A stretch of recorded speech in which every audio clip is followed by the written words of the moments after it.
High বন্ধুরা, কিচেনে কলরব চ্যানেলে তোমাদের সকলকে স্বাগত জানাচ্ছি। আজকে আমি বানাচ্ছি রায়তা। রায়তা অনেক রকমভাবে বানানো যায়, আমি একরকম রায়তা বানাচ্ছি, তো সেটাই দেখাচ্ছি। এবং রায়তা খেতে আমাদের সকলেরই ভীষণ ভালো লাগে। তো চলো রায়তা খাওয়া যাক। এবং রায়তা খাবার জন্য কি কি জিনিস দরকার সেটা একটু বলে দিই। দেখতেই পাচ্ছ যে এখানে আমি 1 বাটি পরিমাণে টক দই নিয়েছি। এবারে এই টক দইটা আমি এখানে পুরোপুরি ঢেলে দিলাম কাঁচের বাটিতে। কাঁচের বাটিতে 1 বাটি পরিমাণ টক দই আমি ঢেলে নিয়েছি, দেখতেই পাচ্ছ। এছাড়া রায়তা বানানোর জন্য যা যা আমি নিয়েছি আজকে, সেটা হচ্ছে এই যে দেখিয়ে দিই, কালারফুল লাগছে দেখতে ভীষণ। এখানে হচ্ছে গাজর কুচি, লম্বা লম্বা করে কেটে নিয়েছি আমি গাজর কুচি।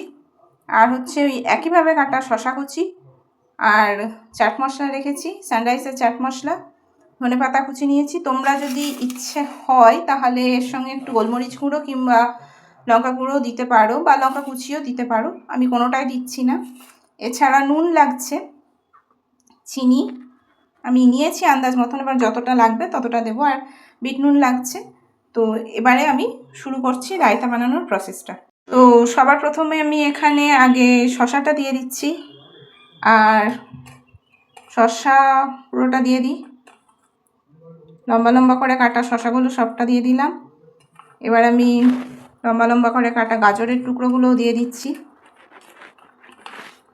গাজর কুচি বা গাজরের টুকরো, হ্যাঁ ধনে পাতাগুলো এর সঙ্গে এবার আমি দিয়ে দিচ্ছি।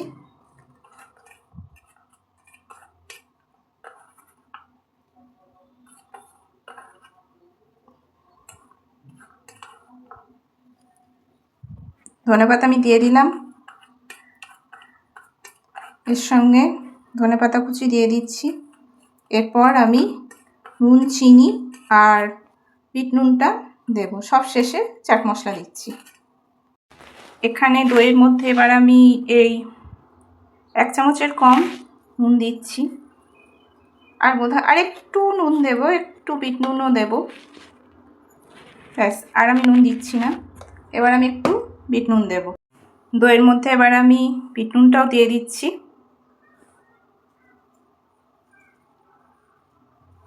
বিট নুন দিয়ে দিলাম, আর খুব অল্প আর একটু বিট নুন দিলাম, কারণ দইটা অনেকটা আছে তাই দিয়ে দিলাম। এবার আমি চিনিটা দেব। এবার আমি দইয়ের মধ্যে চিনিটাও দিয়ে দিচ্ছি।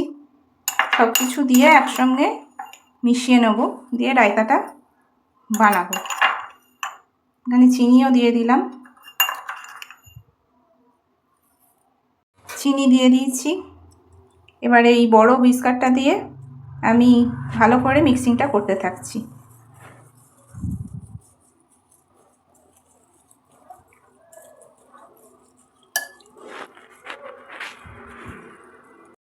যে আমি দইয়ের মধ্যে শশা কুচি, গাজর কুচি, ধনেপাতা কুচি, চিনি, নুন, বিট নুন সব কিছু মিশিয়েই দিয়েছি এবং হুইস্কার দিয়ে মিক্স করে নিয়েছি, ভালো করে মেশানো হয়ে গেছে এবং রায়তা পুরোপুরি রেডি। এবার চাট মশলাটা দেবার পালা। তো চাট মশলা এবার আমি এখানে দিয়ে দিচ্ছি সানরাইসের চাট মশলা। এটা আমি দিয়ে দিলাম। খুব বেশি দিলে টক হয়ে যেতে পারে, তাই জন্য খুব বেশি দিচ্ছি না। চাট মশলা দিয়ে দিয়েছি। এবার আরেকবার এটাকে আমি মিশিয়ে নেব, ভালো করে মিশিয়ে নিচ্ছি। রায়তা রেডি। রায়তা খেতেও ভালো এবং উপকারীও। তো রায়তা রেডি হয়ে গেছে, মিশিয়ে নিচ্ছি। ব্যাস, মেশানো কমপ্লিট হয়ে এসছে প্রায়। ব্যাস, রায়তা রেডি। ব্যাস, আমার রায়তা রেডি হয়ে গেছে, ভালো রঙও এসছে দেখতে পাচ্ছ। ব্যাস, এবার খাবার পালা। তোমরা কিচেনে কলরব চ্যানেলটাকে অবশ্যই সাবস্ক্রাইব করবে, সাবস্ক্রাইব করতে ভুলবে না। আর ভিডিও ভালো লাগলে লাইক করবে, শেয়ার করবে, কমেন্ট করবে। কিচেনে কলরব চ্যানেলকে অনেক ভালোবাসা দাও, সাপোর্ট করো, সাবস্ক্রাইব করবে। টাটা।